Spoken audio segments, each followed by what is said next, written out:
everybody, Miss Ellis here. I have a read aloud I'd like to share with you today. My story is called Memoirs of a Goldfish. A memoir is kind of a fancy word for a story you've written about yourself or your life. You're telling about your life so far. So this is the story of the life of this goldfish. Oh, and the author of this book is Devin Skillion, who is a local author. He's also on TV. He's a newscaster here in Michigan and lives and is a local author.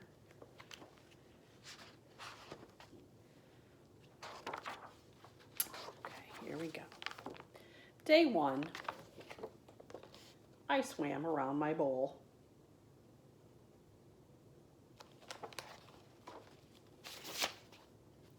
Day 2, I swam around my bowl twice.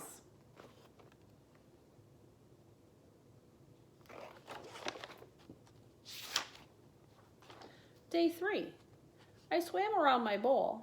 I thought about taking a nap, but fish don't sleep. So I swam around my bowl.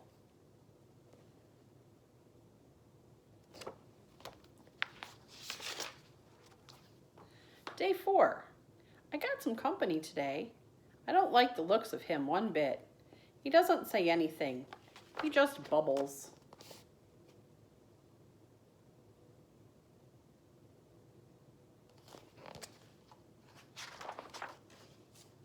Day 5, Mr. Bubbles still hasn't said a word. He just looks at me. I said hello today, and he said blur, blur, blur, blur, blur. He's creepy.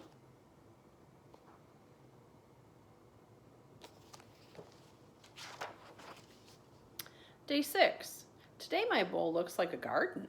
There are a bunch of plants in here now. I guess I'll have to water them. Great.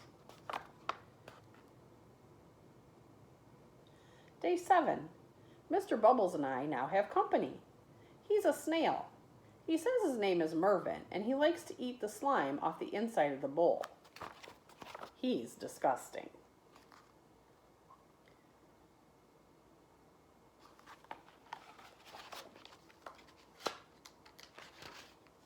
Day 8, things are getting very crowded. While watering the plants, I met a crab named Fred.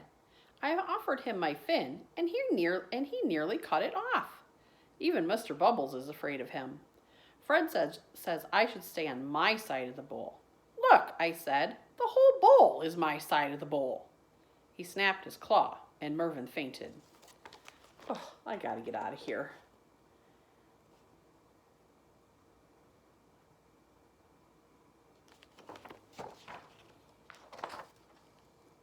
Day 9. That does it.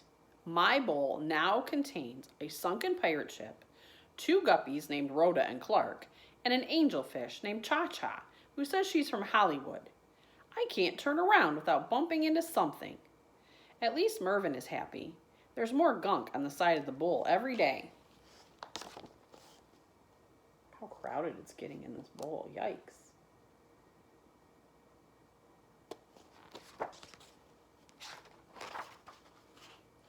This is ridiculous. Oh, sorry, day 10. This is ridiculous. I was trying to find room for a swim today when Rhoda and Clark told me they're going to have babies soon. Like there's room for that. Fred knocked Mr. Bubbles over, and he became tangled in the plants. Cha-Cha said she couldn't help with Mr. Bubbles, but needed me to apply her sunscreen. The sides of the bowl are covered in slime, and Mervin says he's too full to eat anymore. Yuck.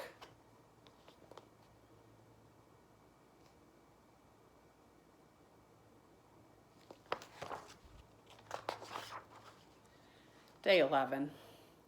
I'm a nervous wreck. Trying to avoid Fred, I turned around quickly this morning and came face to face with my reflection in a mirror. I nearly jumped out of my gills. I don't even look like myself anymore. I need to relax.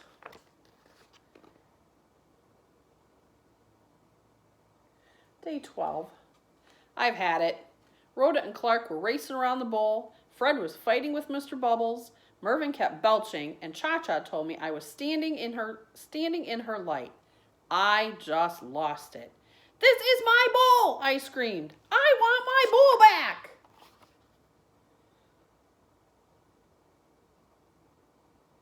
Uh-oh.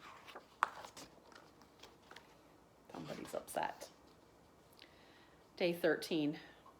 Today, I got my wish. Sort of. With a whoosh and a splash and a clank and a plunge, I was suddenly in a very tiny bowl of clear, pure water.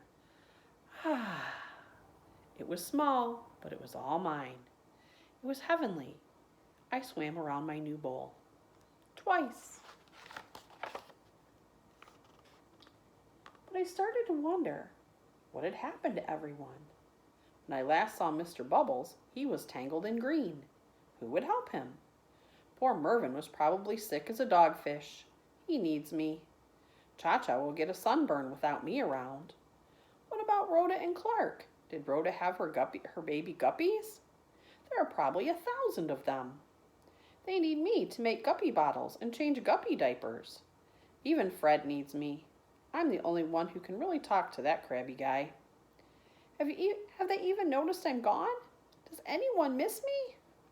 I started to cry, and that's not easy for a fish to do.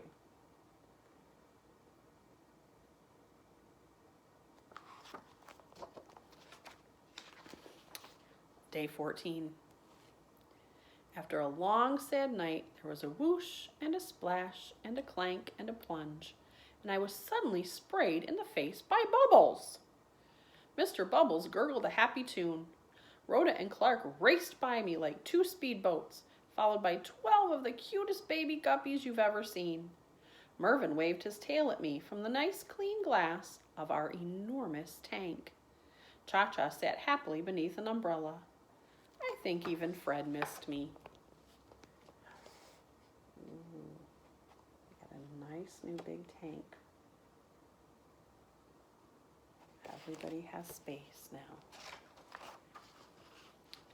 We were all back together, and I looked around and realized I was part of a big family. I guess I must have smiled, because Clark said, "You look happy." I wanted to see for myself. "Where's the mirror?" I asked. "What mirror?" asked Clark.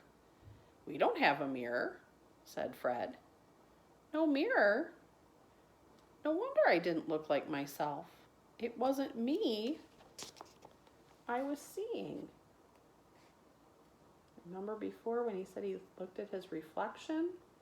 You see your reflection in a mirror. And he said he didn't look like himself? That's because it wasn't a mirror. Her name is Gracie, and she's the color of a fresh tangerine. She's a Pisces just like me. And today we're going to swim around the tank together. Oh, it was another fish, just like him.